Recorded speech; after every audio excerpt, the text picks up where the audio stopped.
आता तिसरी अतिशय महत्त्वाची गोष्ट म्हणजे आंबील. आता आंबील म्हणजे मी आज नाचणीच्या आंबिलाबद्दल बोलत आहे. नाचणीचं अनेक ठिकाणी ज्वारीचं सुद्धा केलं जातं. आंबील करण्याची पद्धती प्रत्येक ठिकाणी वेगळी आहे. पण इन एनी फॉर्म तुम्ही नाचणीचं आंबील हे रोजच्या रोज जसा उन्हाळा सुरू होतो होळीच्या नंतर घ्यायला सुरू करायला पाहिजे.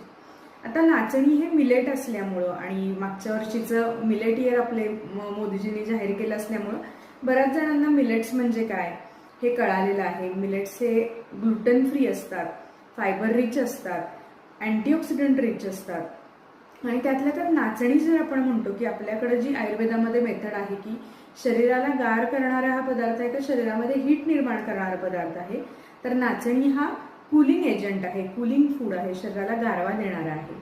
नाचणी हे जसं मी सांगितलं तसं ग्लुटन फ्री आहे, भरपूर अँटीऑक्सिडंट्स आहेत, व्हिटॅमिन B1, 2, 3 आणि B6 हे चारही व्हिटॅमिन बीचे कॉम्प्लेक्समधले चारही व्हिटॅमिन बी ह्याच्यामध्ये प्रेझेंट आहेत. त्यानंतर आयर्न आणि इतर काहीही ट्रेस मिनरल्स ह्याच्यामध्ये प्रेझेंट आहेत. पण सगळ्यात महत्त्वाचं नाचणीचं महत्त्व जर आपण म्हणू तर नेचरनी हाडांसाठी बनवलेला स्पेसिफिक पदार्थ आहे किंवा स्पेसिफिक कॅप्सूल आहे असं आपण नाचणीसाठी नक्की म्हणू शकतो. कारण नाचणीमध्ये कॅल्शियम भरपूर आहे, मॅग्नेशियम भरपूर आहे, फॉस्फरस भरपूर आहे आणि झिंक सुद्धा आहे.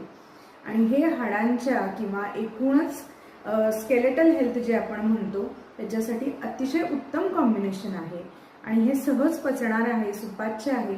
त्याच्यामुळं तुम्ही रोज जर आंबील घेतलं आणि आपल्या अँसेस्टरनी त्याला ताकाबरोबर कंबाईन केलेलं आहे. हे म्हणजे काय कॉम्बिनेशन झालं, नाचणीचं आंबील, त्याच्यामध्ये लसूण असतो भरपूर की जो अँटी इन्फ्लमेटरी काम करतो, रक्त पातळ ठेवण्याचं काम करतो. त्याच्याबरोबर तुम्ही ताक कंबाईन करताय म्हणजे तुम्ही अशी म्हणजे काय गाजराचा हलवा, भरपूर ड्रायफ्रुट्स घातलेला, खवा घातलेला, त्याच्यावर सोन्याचा वरख आणि त्याच्यावर अजून केशराच्या 4 काड्या, असं जे काही रिच कॉम्बिनेशन आहे तसं हे नाचणीचं आंबील हे अतिशय रिचेस्ट कॉम्बिनेशन आहे जे तुम्हाला या सगळ्या गोष्टी ताकाबरोबर कंबाईन केल्यामुळं अतिशय अजून प्रोटीनचा कंटेंट त्याचा वाढतो, प्रीबायोटिक्स त्याच्यामध्ये वाढतात, कूलिंग एजंट्स वाढतात आणि हायड्रेशन सुद्धा वाढतं. तर आता इतकं सगळं मिळतं एवढ्या छोट्याशा ग्लासमधून किंवा तुम्हाला पचत असेल तर एक ग्लासभर घेतली आंबील तरी चालेल.